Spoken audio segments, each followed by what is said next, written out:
नमस्कार सभी हमारे योग आयुर्वेद सर्टिफिकेशन प्रोग्राम में जितने भी सम्मिलित स्टूडेंट हैं उन सभी को गुड मॉर्निंग। सबसे पहले मैं आप लोगों से ये बोलना चाहता हूँ, कुछ टेक्निकल प्रॉब्लम की वजह से हमारा लाइव सेशंस नहीं हो पा रहे हैं, जिसको बहुत जल्दी रिजॉल्व कर दिया जाएगा और हम लोग लाइव इंटरेक्ट होंगे। जैसे कि मैं पहले भी आपको बता चुका हूँ कि 1 अप्रैल ऑनवर्ड्स आपकी रेगुलर क्लासेस चलेंगी। तब तक आपकी जो इंट्रोडक्टरी क्लासेस हैं वो धीरे धीरे होंगी। एक इंट्रोडक्टरी सेशन आपका हिप्नोथेरेपी का भी रिकॉर्डेड है, वो जल्दी आपके समक्ष मैं लेके आऊँगा, आपको लिंक उसका प्रोवाइड करूँगा। आज हम लोग जानते हैं कि आयुर्वेद और आयुर्वेद के जो सिद्धांत हैं वो इतने ज़रूरी क्यों हैं हमारी लाइफ के लिए, और हम अपने इस योग आयुर्वेद सर्टिफिकेशन में आपको क्या क्या चीज़ आयुर्वेद के बारे में नॉलेज देने वाले हैं। तो जैसे कि आप नाम से ही समझ में आ रहा होगा आपको, आयुर्वेद यानी कि साइंस ऑफ लाइफ, यानी कि वो विज्ञान जिसमें आयु को बढ़ाने के लिए उसमें हितायु सुखायु के बारे में बताया गया है और अहितायु और असुखायु के बारे में बताया गया है। तो इन सब चीज़ का नॉलेज आपको आयुर्वेद में मिलता है।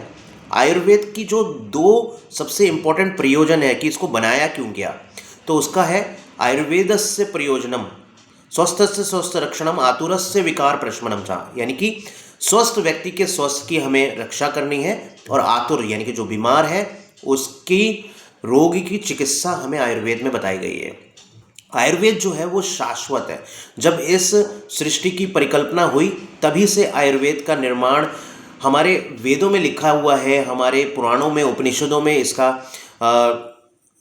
उल्लेख है। उसके बाद जो जो भी ग्रंथ आए हैं हमारे, चाहे वो कुरान हो, चाहे बाइबल हो और या फिर गुरु ग्रंथ साहब हो, सभी में आयुर्वेद के जो औषधियाँ हैं, औषधीय जो गुण है उसका कहीं ना कहीं वर्णन है और उसको अलग अलग तरीके से हमने रूपांतरित किया है। जैसे फिर उसके बाद यूनानी ने जो पाश्चात्य हमारी संस्कृति थी उसने एलोपैथी में, और उसके बाद जो जर्मन साइंस थी उन्होंने होम्योपैथी में उसका रूपांतरण किया है। लेकिन सारे के जो एक्सट्रैक्ट शुरुआत में मिले वो प्लांट ओरिजिन के ही थे।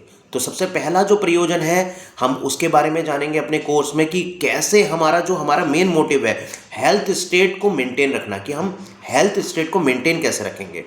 अगर हम WHO का एक जो डेफिनेशन उन्होंने दी है और उसको कंपैरिजन करें महर्षि सुश्रुत की एक डेफिनेशन से जो उन्होंने स्वस्थ की डेफिनेशन दी है, तो सबसे पहले हम जानेंगे कि महर्षि सुश्रुत ने क्या बोला। उन्होंने बोला समदोषा सम अग्नि सम धातु मल क्रिया प्रसन्नात्मेंद्रिय मना स्वस्थ विदिते थे। अर्थात जब हमारे शरीर के अंदर जो 3 चीज़ें हैं, दोष, धातु और मल, ये जो है साम्य अवस्था में रहती है और हमारी जो अग्नि है यानी कि जो डाइजेस्टिव फायर है वो साम्य अवस्था में रहता है। साथ ही साथ प्रसन्न आत्म इंद्रिय मना, यानी कि हमारी जो आत्मा है, हमारी इंद्रिय है और मन है, ये प्रसन्न होने चाहिए, तभी किसी स्वस्थ व्यक्ति के स्वास्थ्य की कल्पना कर सकते हैं। इसी तरीके से अगर WHO ने जो डेफिनेशन दी है उसको हम जानेंगे तो उन्होंने बोला कि a person is set to be healthy when he is physical, mental, social and spiritual well-being is to be considered without mere of any disease। यानी कोई बीमारी नहीं होनी चाहिए, साथ में वो फिजिकली वेलबींग होना चाहिए, मेंटली वेलबींग होना चाहिए, सामाजिक रूप से वेलबींग होना चाहिए और स्पिरिचुअल रूप से यानी कि आत्मिक रूप से। तो अगर आप देखोगे तो कमोवेश दोनों जो डेफिनेशंस हैं वो कहीं ना कहीं सार्थक हो रही है। और लेकिन जो महर्षि सुश्रुत ने डेफिनेशन दी थी वो 2500 से 3000 वर्ष पहले देख के जा चुके हैं, और जो WHO की है वो मुश्किल से 70 से 80 साल पुरानी डेफिनेशन है। तो मैं आपसे ये कहना चाहता हूँ कि देखिए हमारे जो महर्षि और जो आचार्य थे वो कितने दूरदृष्टि थे कि उन्होंने अभी के जो समय जो टेक्नोलॉजी का ज़माना है, AI का ज़माना है, जो डेफिनेशन दी जा रही है वो उन्होंने आप तो देश के तौर पे दूरदृष्टि होने के नाते पहले से ही देके चले गए हैं, जो आज भी रिजेंबल कर रही है। तो सबसे पहला हमें अपने स्वास्थ्य के बारे में हम जानेंगे कि स्वस्थ स्टेट को मेंटेन कैसे किया जाए। तो उसके लिए बहुत इंपॉर्टेंट कॉन्सेप्ट जो दिए, वो सबसे पहला कॉन्सेप्ट दिया कि हमारा दिनचर्या कैसे होनी चाहिए, हमारा डेली रूटीन कैसा होना चाहिए, हमारी रात्रिचर्या कैसे होनी चाहिए, यानी कि रात में जो सोने का समय है, कितना समय सोना है, कब कितने बजे उठना है, उसका पूरा वर्णन हमारे संहिताओं में चरक संहिता, सुश्रुत संहिता, अष्टांग हृदय और अष्टांग संग्रह और बहुत सारे निघंटूज हैं जिसमें इस तरीके के वर्णन दिए हुए हैं। तो उसी का सारा एक्सट्रैक्ट आप अपने इस कोर्स में सीखने वाले हो मेरे द्वारा। दूसरा जो सबसे इम्पोर्टेंट चीज़ है कि आपकी ऋतुचर्या, ये आप देखते होगे मोटा मोटा 4 मौसम आपको देखने में मिलते हैं, सर्दी, गर्मी, पतझड़ और सावन। तो ये 4 के अलावा जो आयुर्वेद में गणना की गई है वो 6 ऋतुओं की गई है। अभी जो चल रही है वो चल रही है हेमंत ऋतु, फिर शिशिर, फिर वसंत, फिर वर्षा ऋतु, फिर ग्रीष्म ऋतु, फिर शरद ऋतु। तो ये 6 ऋतुओं का किस तरीके का हमारा हर ऋतु में खान पान होना चाहिए, आहार होना चाहिए, विहार होना चाहिए, हमें उसमें क्या क्या चीज़ों का ध्यान रखना चाहिए कि जो दोष बढ़ते हैं, जैसे कि शरद ऋतु में पित्त बढ़ता है, वसंत ऋतु में कफ बढ़ता है, वर्षा ऋतु के समय वात बढ़ जाता है, और हेमंत ऋतु में और शिशिर ऋतु में भी कहीं ना कहीं वात और कफ का थोड़ा बहुत दिक्कत होती है। तो हर ऋतु में किस तरीके का आपका आहार विहार होना चाहिए कि आपकी ये जो दोष हैं ये बढ़ने ना पाए।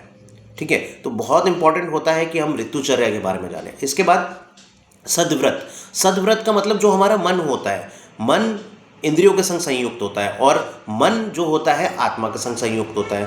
तो बोला ना, प्रसन्न आत्मेंद्रिय मना स्वस्ति विदिते, यानी कि हमारा मन भी प्रसन्न होना चाहिए, हमारी आत्मा भी प्रसन्न होना चाहिए। तो मन को प्रसन्न रखने के लिए कुछ कोड ऑफ कंडक्ट, हमारे जीवन में कुछ मूल्य होने चाहिए।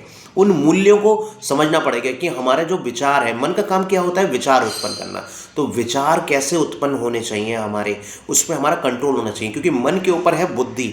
तो बुद्धि के द्वारा हमें ये देखना चाहिए कि जो हमारे मन में संकल्प उठ रहे हैं वो किस तरीके के हैं, whether it is pure, positive, purposeful and powerful. ये 4 P हैं या नहीं है मेरे थॉट्स में। अगर ये 4 चीज़ नहीं है तो कहीं ना कहीं मेरे अंदर मनोवृत्ति, यानी कि जो मनोविकृति आना शुरू हो जाती है, क्योंकि मनोवृत्तियाँ चेंज हो जाती हैं जिसकी वजह से मनोविकार आना स्टार्ट हो जाते हैं, साइकोलॉजिकल डिसऑर्डर, इलनेसेस होना शुरू हो जाती हैं। आज आप देख लीजिए, जितनी भी बीमारियां हैं, जो लाइफस्टाइल डिसऑर्डर है, वो साइकोसोमेटिक डिसऑर्डर है, यानी कि पहले वो हमारे मन में आती हैं, फिर उसका इम्पैक्ट हमारे शरीर पे आता है, देह पे आता है। इसलिए हम उसको कहते हैं मनोदेहिक व्याधि।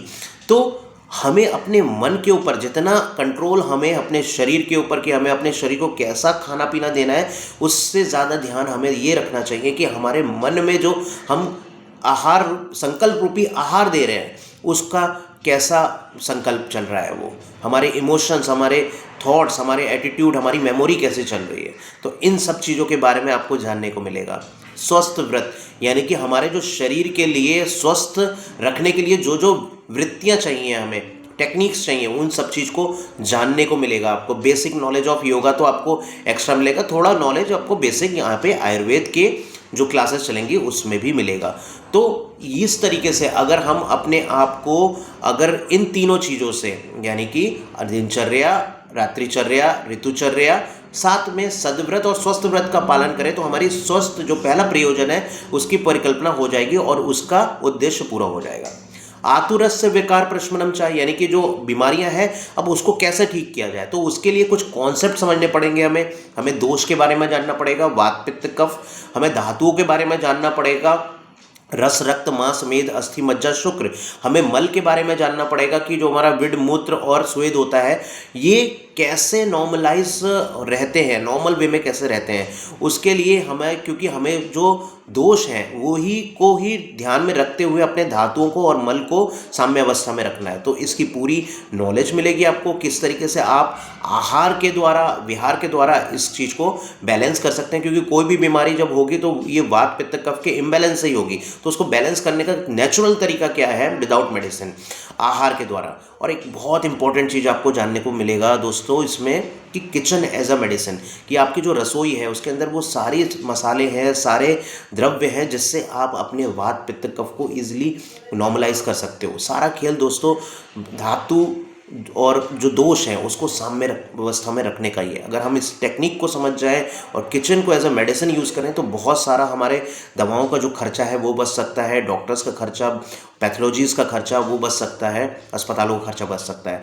तो मैं एज अ इंट्रोडक्टरी क्लास आज आपको यही कहना चाहूँगा कि अपने आप को बिल्कुल अंदर से कस लीजिए, क्योंकि आप एक ऐसे प्लेटफॉर्म पे जाने वाले हो जहाँ पे आप ऐसी ऐसी चीज़ें सीखना वाले हो कि आपको खुद गौरवान्वित महसूस होंगे आप, कि हम एक ऐसे प्लेटफॉर्म से, स्वस्थ भारत उत्कृष्ट भारत फाउंडेशन से जुड़े हैं, इस योग आयुर्मित्र सर्टिफिकेशन प्रोग्राम से जुड़े हैं कि हमें इतनी चीज़ें जानने को मिल रही हैं। ये तो मेरी आयुर्वेद की बात हुई, साथ में योगा, एक्यूप्रेशर, नेचुरोपैथी, फिजियोथेरेपी और मेडिटेशन के बारे में आपको डिटेल नॉलेज मिलेगी दोस्तों। हिप्नोथेरेपी का सेशन भी बहुत ज़बरदस्त होने वाला है, उसमें आप पास्ट लाइफ के बारे में भी जान सकते हो, पास्ट लाइफ रिग्रेशन जिसे बोलते हैं। किसी तरीके से आप अपनी बीमारी को हिप्नोथेरेपी के सहायता से ठीक कर सकते हो। तो ये जो कोर्स है ये आपको 1 अप्रैल से विधिवत सीखने को मिल रहा है, और कोशिश मैं यही करूँगा, जो आज मैंने चीज़ें बताई हैं इस चीज़ को आप नोट डाउन कीजिए कि हमें आयुर्वेद में क्या क्या सीखने को मिलेगा, ठीक है। तो मैं आशा करता हूँ कि आप लोग हमसे जुड़े रहेंगे, कनेक्ट रहेंगे, और भी लोगों को जोड़िए इस कोर्स से, ताकि लोगों को, क्योंकि 1 अप्रैल के बाद तो रेगुलर क्लासेस स्टार्ट हो जाएंगी, उसके बाद फिर जो भी एडमिशन्स हैं वो बंद हो जाएंगे, और मात्र 236 रुपये का रजिस्ट्रेशन से आप सोचिए आपको कितना बड़ा नॉलेज मिल रहा है। तो मैं आप सभी का एक बार फिर से स्वागत और अभिनंदन करता हूँ अपने फाउंडेशन में, स्वस्थ भारत उत्कृष्ट भारत फाउंडेशन में, और चाहूँगा कि आप सभी लोग एक बेहतर योग आयुर्वेद मित्र बने, ताकि हम समाज का जो हमारा उद्देश्य है कि हमें उसे स्वस्थ और उत्कृष्ट बनाना है, उसकी पूर्ति हो सके।